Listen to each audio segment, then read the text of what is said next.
আপনাদেরকে অনুরোধ করবো, আপনারা যদি চুপ না করেন, কথা বন্ধ না করেন, তাহলে আমাকে উঠে যেতে হবে, কারণ আমি দাঁড়ায় বলতে পারছি না দেখে আমি বসে কথা বলছি। একটু ধৈর্য ধরেন, বেশি কথা বলবো। আর এর সামনে যারা ক্যামেরা নিয়ে আছে এরা তো আপনাদের সাহায্য করছে, এরা মিডিয়ার কাজ করছে, ছবি তুলবে, ছবি তুলে এরা আপনাদের মিডিয়ার খবর বিভিন্ন জায়গায় সারা পৃথিবী জুড়ে ছড়িয়ে দেবে, তাই না? ঝগড়া করবেন না, বিবাদ করবেন না, ঐক্যবদ্ধ হয়ে থাকেন, তাহলে আমাদের জয় সুনিশ্চিত হবে। তাহলে আপনার পরাজিত হবে, বারবার লুটেদের কাছে আমাদেরকে পরাজিত হতে হবে।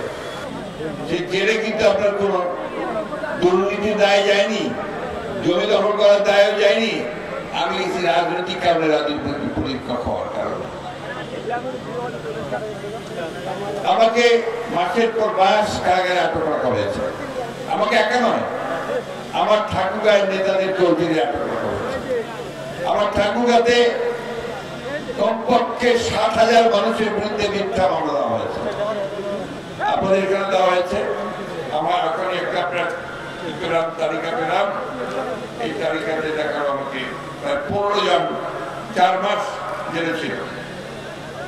এইরকম আপনি সারা দেশে 60 লক্ষ মানুষের বিরুদ্ধে মামলা দিয়েছিল আমাদের সরকার, এক একটা না 60 লক্ষ।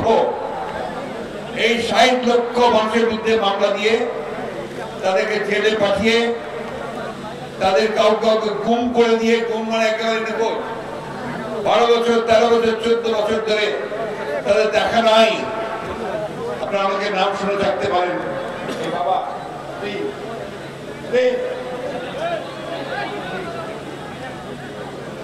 12 বছর 13 বছর ধরে তাদের সন্তানেরা তাদেরকে দেখতে পায় না, ভাবে এই বোধহয় আসবে, দরজার কাছে দাঁড়ায় থাকে, সেখানেও খুঁজে পায় না। এই এখন দেশ স্বাধীন হওয়ার পরে তুমি চুপচাপ করতে পারবে, বোধহয় দেশ স্বাধীন হচ্ছে, এখন বোধহয় তারা ফিরে আসবে, কিন্তু ফিরে আসে না। তারা কাঁদে, বাচ্চা মেয়ে, নামটা সাফা, সে প্রায় আসে, আপনার টেলিভিশনে দেখবেন, মিটিং আসে। মায়ের ডাক বলে একটা প্রতিষ্ঠান আছে, সেখানে সব গুম হওয়া পরিবারগুলোকে নিয়ে প্রতিষ্ঠান। সেই বাচ্চাটা আসে, সে সকলের সামনে কেঁদে কেঁদে বলে যে আমি আমার বাবার হাত ধরে ঈদের নামাজ পড়তে যেতে চাই, আমার বাবার হাত ধরে আমি স্কুলে যেতে চাই। সেই বাবাকে তার ফিরে পায় না। এইরকম প্রায় 800 নেতা, 800 কর্মী তারা গুম করে দিয়েছে, হাজার হাজার লোককে হত্যা করেছে, গুলি করে মেরেছে, পুলিশকে দিয়ে থানায় নিয়ে গিয়ে পায়ের মধ্যে গুলি করে পঙ্গু করে দিয়েছে। এবং গত যে ছাত্রদের জনতার যে আন্দোলন, এই জুলাই আগস্ট মাসে, যেটাকে জুলাই ম্যাসাকার করা বলা হচ্ছে, সেই আন্দোলনে পাখির মতো গুলি করে মারছে। আপনাদের ঠাকুরগাঁতেও সেইভাবে গুলি করেছে, অনেকের চোখ বন্ধ হয়ে গেছে, 4 জনের প্রাণ চলে গেছে, বিসর্জন দিয়েছে, অন্ধ হয়ে গেছে। আমি গত পরশু পঙ্গু হাসপাতালে গিয়েছিলাম ওই ছেলেদের দেখতে, যারা গুলি খেয়ে পা কেটে ফেলেছে, চোখ নষ্ট হয়ে গেছে, যার হাত কেটে গেছে, কার গলা এদিক দিয়ে গুলি ঢুকে এদিক দিয়ে বের হয়ে গেছে। এই দৃশ্য দেখার মতো না। অল্প বয়সের ছেলে, কারো 15, 16, 17, 18, 19, 13 বছরের বাচ্চা আছে, যাদেরকে নির্বিচারে গুলি করে হত্যা করেছে। আইন বলতে দেশে কোনো কিছুই ছিল না। ওই কোর্ট থেকে ডিসি সাহেবকে যে হুকুম করবে, তাহলে ডিসি সাহেব সেটাই করবে। ইউনুস সাহেবকে যে হুকুম করবে, সে তাকেই করতে হবে। ওসি সাহেবকে বলবো যে মুখে তুলে নাও, তাকে তুলে নিতে হবে। মগের মূল্য যা খুশি তাই, তাই না? আমাদের হিন্দু ভাইদের জমি দীর্ঘকাল ধরে 100-100 হাজার বছর ধরে তারা এই এলাকায় বাস করে। সেখানকার জমি দখল করে নিয়ে চায়ের বাগান বানানো হয়েছে, তাই না? বন্ধুগণ, কত নিচে নামতে পারে না। নিজেরা হিন্দু ভাইদের মূর্তি ভেঙেছে 12টা মণ্ডপে এবং সেটা দোষ চাপানোর চেষ্টা করেছে বিএনপির উপরে, তাই না? কিন্তু দেখা গেল তদন্ত করে তারাই বলছে যে মূর্তিগুলো ভাঙার পিছনে আওয়ামী লীগ দায়ী। এত অহংকার, এত গর্ব। আপনি দেখেছেন যে ওই হাসিনা, শেখ হাসিনা, শেখ মুজিবুর রহমানের মেয়ে, তিনি খুব গর্ব করে চিৎকার করে বলেছেন, আমি বঙ্গবন্ধুর কন্যা, আমি কোনদিন পালাতে পারি না। পালিয়েছে, পালানোর পথ খুঁজে পাচ্ছিল না, সেই দুপুরবেলা তাড়াতাড়ি করে একটা হেলিকপ্টার নিয়ে এসে তারা পালিয়ে গেছে ইন্ডিয়াতে, ঠিক না? আর যে আপনার ওবায়দুল কাদের একজন নাম জানো তার,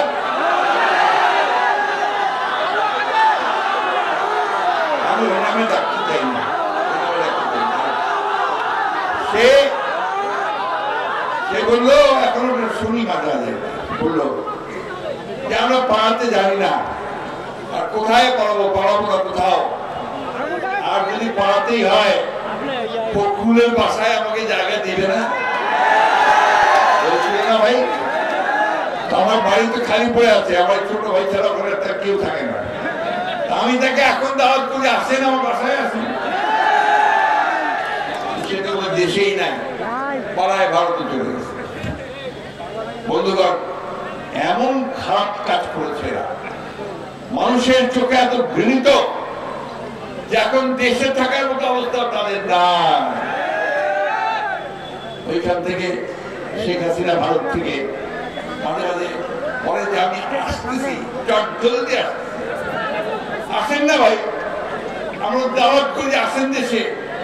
দেশে যে সমস্ত মানুষকে হত্যা করেছেন, শিশুদেরকে হত্যা করেছেন, মহিলাদেরকে হত্যা করেছেন, তাদের মামলাগুলো দয়া করে একটু ফেস করেন। আমাদের নেত্রী খালেদা জিয়া তো প্রত্যেকটি মামলা ফেস করেছে, দেশ ছেড়ে চলে যায়নি। 6 বছর কারাগারের মধ্যে থেকেছে। তাকে ওই কারাগারে পয়জনিং করা হয়েছে, যার ফলে তিনি অত্যন্ত অসুস্থ, এখনো অসুস্থ। আমরা ছাত্র জনতার আন্দোলনের মধ্যে দিয়ে তাকে মুক্ত করেছি, কিন্তু তাকে প্রায় হাসপাতালে আসতে হচ্ছে। কালকেও তিনি এসছেন, আজকে বলে বাসায় ফিরে যাবে। বন্ধুরা, এই একটা নৈরাজ্য, এই একটা অচলায়তন সব তৈরি করে রেখেছিল এই আওয়ামী লীগ, আমাদের শেখ হাসিনা। গণতন্ত্রের কথা আমরা বলছি, আমরা গণতন্ত্র চাই, আমরা চাই যে আমাদের ভোটের মাধ্যমে আমাদের সরকার নির্বাচিত হোক, তাই না? ভোট হতে কি মানে রাজনীতি ভোট হয়েছে? বলেন না, ভোট হয়েছে,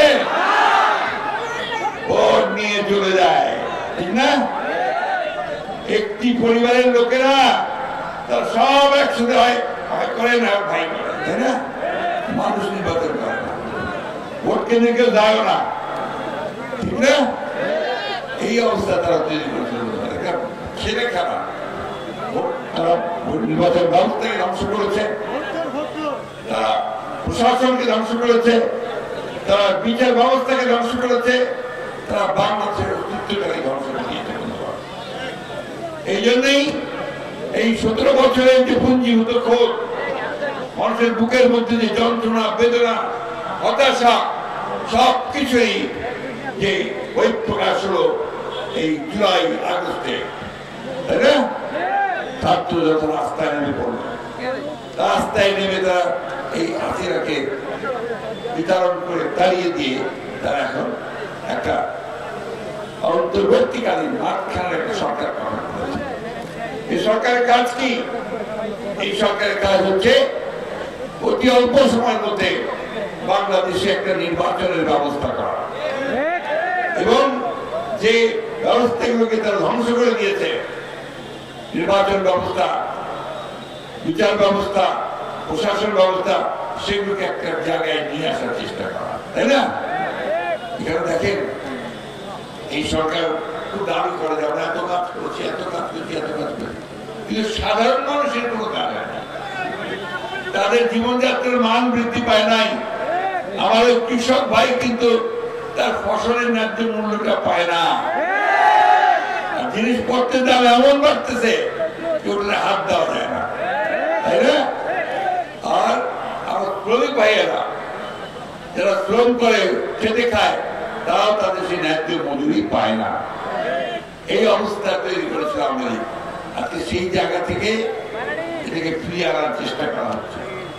অন্তর্বর্তীকালীন সরকার তারা ঘোষণা দিয়েছে যে তারা এই সংস্কারগুলো করে তারা নির্বাচন করবে। আমরা মনে করি যে নির্বাচন করতেই হবে এবং এই সরকারকে আমাদের সব সময় সহযোগিতা করতে হবে। আমরা এই সরকারকে প্রফেসর ইউনূসের যে সরকার থেকে আমরা সমর্থন দিচ্ছি, এই জন্য দিচ্ছি যে আমাদের পরিবর্তনগুলো চাই। তাই বন্ধুগণ, আজকে আপনাদের এখানে আসার আমার কারণ একটাই, যে ওই ঘটনার পরে হাসিনা পালিয়ে যাওয়ার পরে আমি আর আপনাদের এখানে এসে মিটিং করতে পারিনি। খুশি এটা মর্জিলা চাষবাই হবে, ঠিক না? আর এই নির্বাচনের জন্য আপনাদেরকে তৈরি হতে হবে। আমরা স্বাধীনতা পেয়েছি, কিন্তু স্বাধীনতাকে রক্ষা করতে হবে। এমন কিছু করবো না যে যাতে করে আমাদের স্বাধীনতা হাতছাড়া হয়ে যায়। আওয়ামী লীগ যা করেছে সেই কাজ আমরা করবো না। আমরা জমি দখল করবো না, আমরা মানুষের ঘর দখল করবো না, আমরা অন্যায় অত্যাচার করবো না, আমরা কারোর কাছে চাঁদাবাজি করবো না। কি ঠিক আছে? কি বলে আগে বেশি কথা দিচ্ছেন আমাকে? এই কাজগুলোর সঙ্গে কেউ জড়িত হবে না আমাদের লোকজন। যদি কেউ জড়িত হয়, হ্যাঁ পাবেন, আপনি পাবেন। যদি এটা হয় তাহলে তাকে ধরবেন, ধরে নিয়ে এই আইন শৃঙ্খলা কাছে দিবেন। এটা আমাদের চেয়ারপারসনের নির্দেশ, আমাদের এই একই চেয়ারম্যানের নির্দেশ। আপনাদের মনে আছে নিশ্চয়ই যে দেশ স্বাধীন হওয়ার পরে আমরা একটা জনসভা করছিলাম ঢাকায়, সমাবেশ করছিলাম। ওইখানে আমাদের দেশনেত্রী বেগম খালেদা জিয়া তিনি অল্প সময়ের জন্য ওই সুস্থ অবস্থায় একটা বক্তব্য রেখেছিলেন। সেই বক্তব্যে তিনি পরিষ্কার করে বলেছিলেন যে অনেক অত্যাচার হয়েছে, অনেক নির্মমতা হয়েছে, অনেক প্রাণ গেছে, কিন্তু এই মধ্যেও এখন আমরা কোনো প্রতিশোধ নেব না, আমরা কোনো প্রতিশোধ নেব না। আমরা শান্তির সঙ্গে সকলকে সঙ্গে নিয়ে দেশ চালানোর চেষ্টা করব। বন্ধুগণ, এই ভ্রাতৃত্ব দরকার, ভাইয়ে ভাইয়ে ঝগড়া করার দরকার নাই। আমরা নিজেরা সুন্দর করে যেন দেশটাকে তৈরি করতে পারি, গঠন করতে পারি, নতুন বাংলাদেশ তৈরি করতে হবে। এখানে অনেক তরুণ ছেলেরা আছে, এরা কিন্তু ৭১ সালে যুদ্ধ দেখেনি, ৯১ সালের ছাত্র আন্দোলন দেখে নাই, কিন্তু ২৪-এর ছাত্রগুলো আন্দোলন তারা দেখেছে, বৈষম্যবী আন্দোলন তারা করেছে এবং সেই আন্দোলনের ছাত্র জনতা তারা সাফল্য লাভ করেছে, তাই না? তাদের সামনে একটা স্বপ্ন আছে, সুন্দর বাংলাদেশ। তাদের সামনে স্বপ্ন আছে, তারা চাকরি পাবে, লেখাপড়া শেষ করে কাজ পাবে, কর্মসংস্থানের ব্যবস্থা হবে, বাবা মার মুখে একটু হাসি ফুটিয়ে তুলতে পারবে, তাই না? এই অবস্থা আমাদের তৈরি করতে হবে। বিএনপির একটা দায়িত্ব, যেহেতু বিএনপি একটা পুরনো রাজনৈতিক দল, শহীদ প্রেসিডেন্ট জিয়াউর রহমান এই দলের প্রতিষ্ঠাতা, দেশনেত্রী বেগম খালেদা জিয়া দীর্ঘকাল ধরে এই জাতীয়তাবাদের পতাকাকে তুলে ধরেছেন। সেই দলকে অবশ্যই জনগণের কাজ করতে হবে, জনগণের পাশে দাঁড়াতে হবে, জনগণের জন্য সংগ্রাম করতে হবে, লড়াই করতে হবে, যেটা আমরা করেছি। এখন দেশকে গঠন করার জন্য আমাদেরকে সেই কাজ করতে হবে। আসুন আমরা আজকে সবাই এই ঐক্যবদ্ধ হই যে আমরা বিভাজনের রাজনীতি করবো না, আমরা দেশকে বিভক্ত করতে চাই না, আমরা প্রতিশোধ দিতে চাই না, প্রতিহিংসা করতে চাই না। আমরা শান্তির মধ্যে দিয়ে, ভালোবাসার মধ্যে দিয়ে, ঐক্যের মধ্যে দিয়ে আমরা দেশকে গড়ে তুলতে চাই। আমি আমার আগের বক্তৃতাগুলোতে বেশিরভাগ সময় আপনাদের আমরা সমাবেশ করতাম বিভিন্ন জায়গায়, আমি প্রায় দুঃখের সঙ্গে একটা কথা বলতাম, কোথায় তরুণ, কোথায় ছাত্র, কোথায় যুবক, তারা কেন বেরিয়ে আসছে না। তাদেরকে ধন্যবাদ জানাতে চাই তাদেরকে অভিনন্দন জানাতে চাই, যারা বেরিয়ে এসেছে, বেরিয়ে এসে সেই ভয়াবহ দানবকে তারা আমাদের বুকের উপর থেকে সরিয়ে দিই। এখন সময় এসেছে তাদেরকে সহযোগিতা করে আমাদের সবাই একটা সুন্দর বাংলাদেশ তৈরি করতে পারি। সেই বাংলাদেশ তৈরি করার কাজ আমাদেরকে শুরু করতে হবে। আমি বক্তব্য দীর্ঘ করবো না, সামনে ইলেকশন আসবে, যখন আসবে তখন ইলেকশন করবো, তখন কে কোন দল পাবেন না পাবেন, কোথায় যাবেন সেটা পরের ব্যাপার। কিন্তু বিএনপি নেতাকর্মীদেরকে বলবো, সংগঠনকে শক্তিশালী করেন, ঝগড়া করবেন না, বিবাদ করবেন না, ঐক্যবদ্ধ হয়ে থাকেন, তাহলে আমাদের জয় সুনিশ্চিত হবে। তাহলে আপনার পরাজিত হবে, বারবার লুটেদের কাছে আমাদেরকে পরাজিত হতে হবে। তাই বন্ধুগণ, আসুন আমরা আজকে জনসভার মধ্যে দিয়ে এই শপথ নেই যে আমরা দেশের খালেদা জিয়া, যিনি আমাদের জন্য সারা জীবন দিয়ে দিয়েছেন, আমাদের তারেক রহমান সাহেব বিদেশে যিনি নির্বাসিত হয়ে রয়েছেন, এখন এসে ফিরতে পারেননি, আমাদের শত শত লোক যারা নিখোঁজ হয়েছে, হাজার মানুষ যারা প্রাণ দিয়েছে, জান দিয়েছে, ছাত্ররা যারা প্রাণ দিয়েছে, তাদের রক্তকে সম্মান দিতে আমরা সবাই ঐক্যবদ্ধ হয়ে আমরা নতুন বাংলাদেশ গঠন করব। কি সবাই একমত? আপনারা দেশনেত্রী বেগম খালেদা জিয়ার পক্ষে থাকবেন, তারেক রহমানের পক্ষে থাকবেন, ইনশাআল্লাহ আমরা সবাই একসাথে কাজ করব। আপনারা ভালো থাকেন, সুস্থ থাকেন, এই আহ্বান জানিয়ে সবাইকে ধন্যবাদ জানিয়ে বক্তব্য শেষ করছি। আসসালামু আলাইকুম, খুদা হাফেজ, বাংলাদেশ জিন্দাবাদ, বাংলাদেশ জাতীয়তাবাদী দল জিন্দাবাদ। কিন্তু মনে রাখবেন, এই মুক্ত সেই পর্যন্ত মুক্ত থাকবে, স্বাধীন থাকবে যতদিন আমরা এটাকে স্বাধীন রাখতে পারবো। আমরা যদি এখন ওই রকম শুরু করি, আওয়ামী লীগের মতো শুরু করি, তাহলে কি আমরা টিকতে পারবো? একই রকম দশা হবে আমাদেরও, তাই না? সেই জন্য আমরা যারা আজকে সংগ্রাম করেছি, লড়াই করেছি, বিশেষ করে বিএনপি নেতা কর্মী যারা আছে, তাদের কাছে আমার আকুণ্ঠ অনুরোধ যে আপনারা নিজেদেরকে মানুষের কাছে প্রিয় বানান, ভালোবাসার পাত্র করে তৈরি করেন, কারো উপর অন্যায় অত্যাচার নির্যাতন করবেন না। আর একটা কথা বলি, যেটা খুব জরুরি কথা, আমাদের দেশে একটা বিরাট অংশ আছেন যারা সনাতনী ধর্মের মানুষ, তাই না? হিন্দু সম্প্রদায়ের মানুষ, তাই না? তারা তো আমাদের আমানত, নাকি? আমরা হচ্ছি বৃহত্তর সংখ্যাগোষ্ঠী, আমাদের আমানত হচ্ছে এই লঘু সংখ্যালঘু সম্প্রদায়ের লোকেরা, তাই না? তাদেরকে রক্ষা করার দায়িত্ব কার? আমাদের। আল্লাহ তাআলা বারবার বলছেন, আমানত যে খেয়ানত করে সে কিন্তু মোমেন না। এই আমানতকে আমাদের রক্ষা করতে হবে। আমরাও বলেছি, এই সরকারও বলছে যে কিছু কিছু জিনিস আওয়ামী লীগ এত খারাপ করে দিয়ে গেছে, যেমন ভোটের ব্যবস্থা, মানুষ ভোট দিবারই পারে না, তাই না? ভোট দিতে পারছে? আপনারা কি ভোট কেন্দ্রে গেছেন, যখন ভোট দিতে পারছেন? তাহলে ওটা ভোট হবে কোথেকে? এবং যার জন্য এর অতীতের ভোটগুলো ভোট হয় নাই। তো এইটা ঠিক করা দরকার, সবাই যেন ভোট দিতে পারে, যার ভোট সে দিবে, যাকে খুশি তাকে দেবে, তাই না? এবং সেই ভোটের মধ্যে দিয়ে আমরা আমাদের প্রতিনিধি নির্বাচন করব। এই সময়টুকু আমাদের এই যারা বর্তমানে সরকারে আছে তাদেরকে দিতে হবে। এরা কাজ শুরু করেছে, এরা সবাই নিরপেক্ষ মানুষ, কোনো দল টল করে না, কিন্তু দেশটাকে ভালোবাসে, তারা দেশের জন্য কিছু কাজ করতে চায়। আমাদের দায়িত্ব হবে তাদেরকে সহযোগিতা করা। এখানে আপনাদের ইউনো সাহেব আছে, এখানে আপনাদের পুলিশ ওসি সাহেবরা, পুলিশরা আছেন, অন্যান্য সরকারি বিভাগের কর্মকর্তা আছেন। অনেকেই যে একেবারে ধর্মপুত্র যুধিষ্ঠির ছিলেন তা না, ওই সময় ওনারাও অনেক ঝামেলা করছেন, তাই না? কিন্তু এখন সেই ঝামেলা থেকে সরে দাঁড়ান, কোনো খারাপ কাজ করবেন না, আপনার মানুষের পাশে দাঁড়ান। বিএনপির প্রতি আমার অনুরোধ থাকবে যে আপনারা সবাই তাদেরকে সহযোগিতা করবেন, কারণ আমরা সবাই মিলে দেশটাকে সুন্দর করতে চাই। আজকে আমাদের মা বোনেরা এখানে আছেন, দেশনেত্রী বেগম খালেদা জিয়া আপনাদের খুব প্রিয় মানুষ, আপনাদের জন্য অনেক কাজ করেছিলেন, এবং এই সরকারের অত্যাচারে 6 বছর তাকে জেলে আটক করে রাখা হয়েছিল।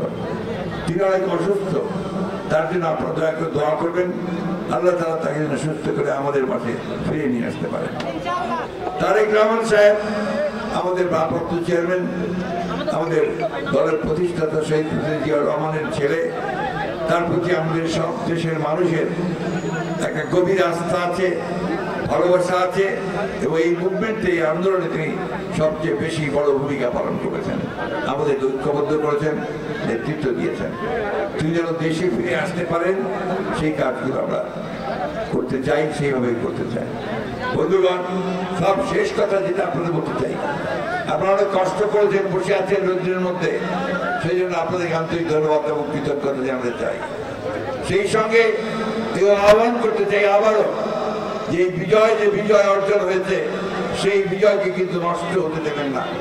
যে সুযোগ আসছে দেশকে সুস্থ করার, ভালো করার, সেই সুযোগ যেন আমরা হেলায় না হারাই। আর একটা কথা বলি আপনাদেরকে, পাশেই আপনাদের ভারত আছে না? ভারত তো পাশেতে নাকি অনেক খারাপ কাজ করে ওরা, তাই না? আমাদের লোকজনকে গুলি করে মেরে দেয় সীমান্তে। আমরা ভালোভাবে থাকতে চাই, তাদের সঙ্গে সৎ প্রতিবেশী হিসাবে থাকতে চাই।